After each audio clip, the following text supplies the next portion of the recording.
Yeah, so there are a lot of controversial anime characters out there. Some who are loved by most people but hated by a couple. Some who are hated by most people but loved by a couple. But honestly, I don't think it really matters. As long as people are cool about it, I don't really care. That sure is a hot take! But every now and then, you get someone who's kind of divisive, someone who's right down the middle, and in Persona 5, that's the man known as Goro Akechi.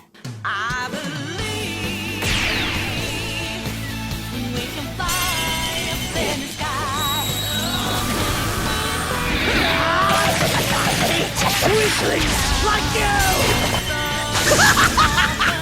Goro Akechi, the second advent of the Detective Prince, he meets the Phantom Thieves very early on in the series. He's polite, smart, and seems like a delight to most people, especially the people working at the TV station. Despite the Phantom Thieves using their powers for good, Akechi doesn't really see it that way. Sure, he's not condemning what these adults do, but he doesn't love that the Phantom Thieves are forcefully making people change their minds. It wasn't always done well, especially with one palace in particular. And to make matters worse, Mejid just declared war on them. It's terrorist action by way of psychotic breakdowns. But it was nice to see that there was some case of opposing the Phantom Thieves, without actually saying they were the villains. He sees Ren and the others and...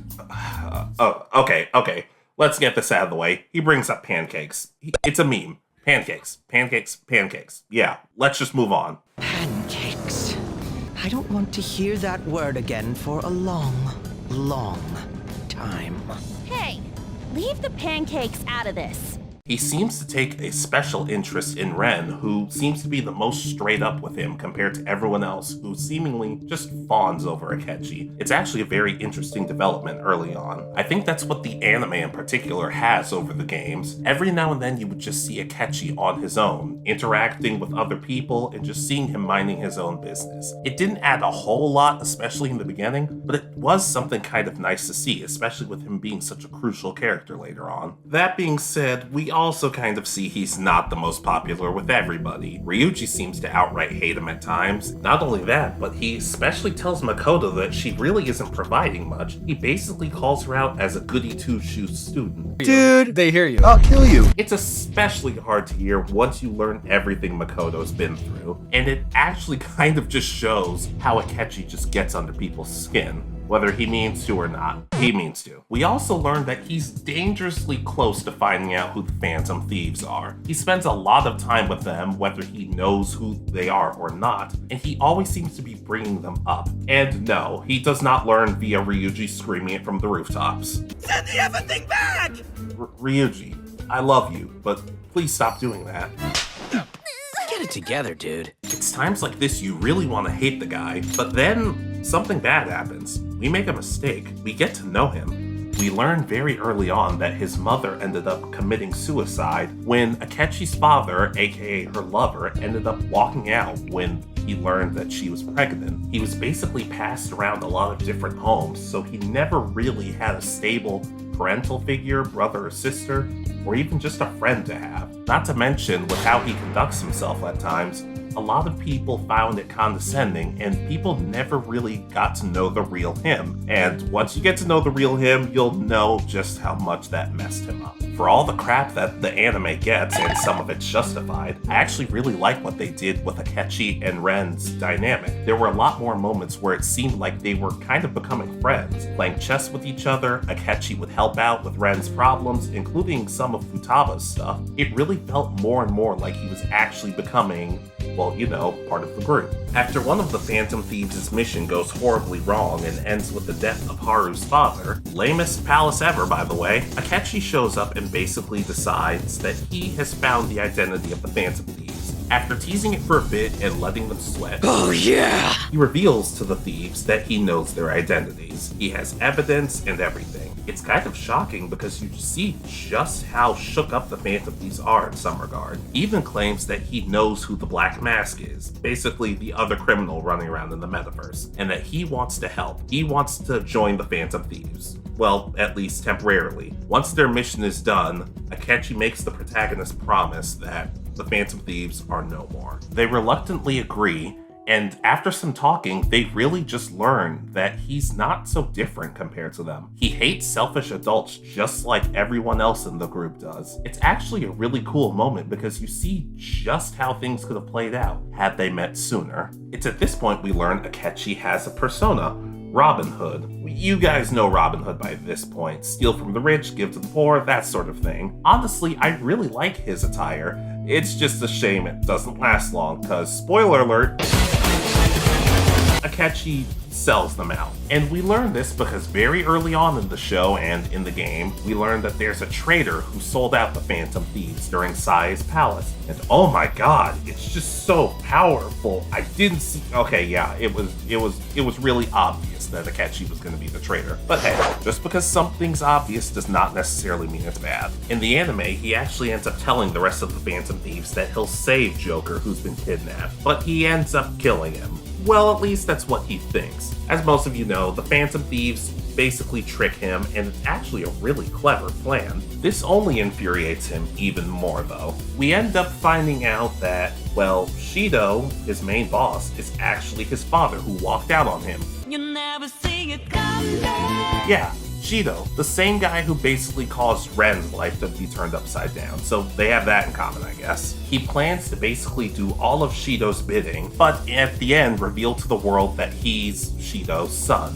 and basically ruin his career. It's sad, because as he fights the Phantom Thieves, you can tell they don't want to fight him. Even after everything, they still find a way to forgive him. Well, maybe not Haru. She's pretty pissed about the whole, killing her dad thing. But what does she know? They all end up teaming up against him, and predictably, they end up winning, thanks to the powers of friendship. Okay, maybe it's a little more complicated than that. In their defense, they have like 8 of them. If they lost to Akechi at this point, that would just be kind of sad. But we also get to see his black attire. That's right, when they gave him the nickname Crow, he literally is the color of a crow. For real? So, who didn't see that coming? That's the thing that's crazy, though. Throughout all the accidents he causes, throughout all the shutdowns and the horrible things, the Phantom Thieves understand just how messed up Akechi got thanks to a selfish adult. It really just shows how much they've all grown, and that even though they don't necessarily love him, that they do understand what he's been through.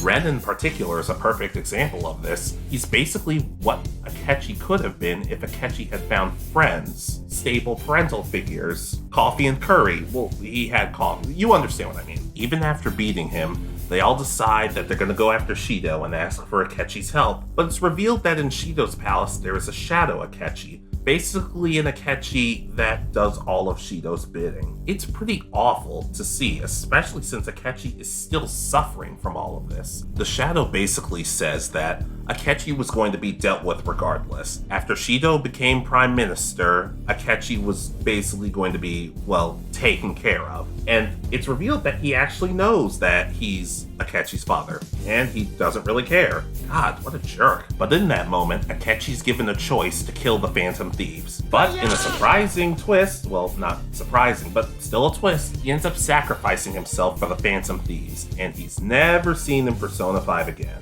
It's never made exactly clear if he survived or not, but I'm probably willing to bet he didn't. So overall, that's Akechi's story, and what? There's more? Royal? Oh, yeah, I guess I kinda forgot about that. Okay, so let's see some differences in Royal. Well, we learned that he actually loves jazz, and you can go to jazz clubs with him. Okay, perfect. 10 out of 10. Love this already. Perfect. No, in all seriousness, we get to see more moments of him, just like I said from the anime. Hanging out with the Phantom Thieves, talking to them. We especially get a moment between him, Ren, and Yoshizawa, where him and Yoshizawa both admit that they don't love what the Phantom Thieves are doing. Although in this case, it makes sense for him. For Yoshizawa, well, not so much. If anything, these three feel kind of like a trio, and in some cases, Akechi and Yoshizawa kind of feel like opposites. She's super nice, he's not. She's a little more timid, while he's a little more cold and calculating. He's a good character, and she's, Yoshizawa.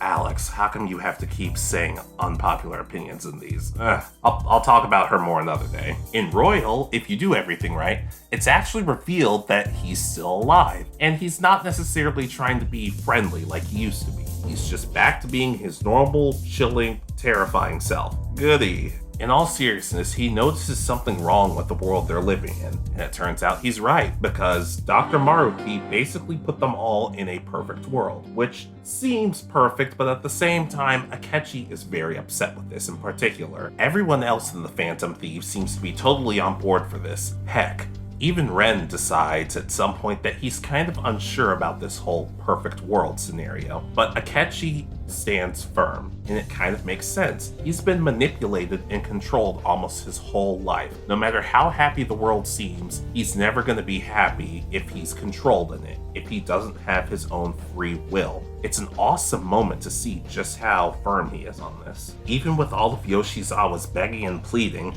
he's still not budging on it. Honestly, it kind of makes me wish these two had had more interactions together. I like the idea that Akechi and Yoshizawa don't really understand each other. It would have actually added a much more interesting dynamic and change to the characters. Maybe they both could have learned from each other in some regards. You know, instead of Yoshizawa just thirsting over Joker the whole game, but that's another point for another day. He puts his foot down and is the most adamant about telling Joker that he rejects his reality. Ultimately, if you do the right thing, and you should, you reject Maruki's reality, and Akechi's persona evolves even further. That's right, Akechi's fighting on your side, and he knows a little secret. See, Dr. Maruki informs the gang that this reality is bent around a lot of different things, one of the most notable ones being Akechi's survival. If they change reality and everything goes back to normal, Akechi won't survive, and Akechi knows that. He would rather die of his own free will than live under the control of someone else. They end up saving the day, they all end up getting cramped in a helicopter, and it basically ends. That's right, Akechi does not survive. And it really is just powerful. It shows that, once again, he sacrificed his own life to save not only himself in a sense, but the rest of the world and the Phantom Thieves. It's powerful, it's unique, it's interesting. Oh, wait, he might be alive because Joker thinks he saw him when he was on the train? Okay, this is just confusing right now. So yeah, another story ends with Akechi being alive, dead.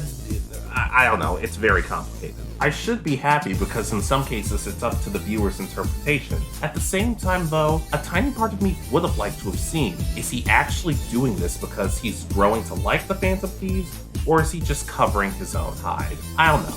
I'm not sure we'll fully get an answer either. I keep hearing rumors that there are going to be another Persona 5 game where Akechi is actually the main focus, but like I said, they're just rumors. You guys should know me by this point. I don't actually believe rumors until they're actually confirmed or denied, so they're just rumors at this point. But overall, I love Akechi's story and just the impact he has. The characters are fully aware that nothing he's done has been right. He's done a lot of horrible things, and they should not be excused. But they also realize just how much he got screwed over in some regard. He's just like them in some ways, and in another world, they're all the best of friends, and in some ways, you kind of root for that. Now, of course, a lot of people hate Akechi, and justifiably so, but I think that's what makes him so great. You can hate him, you can feel bad for him, but overall, I don't necessarily think either side is right or wrong. It's just how the player was written, and in some cases, they did a fantastic job of that. Probably one of my favorite characters in a good bit.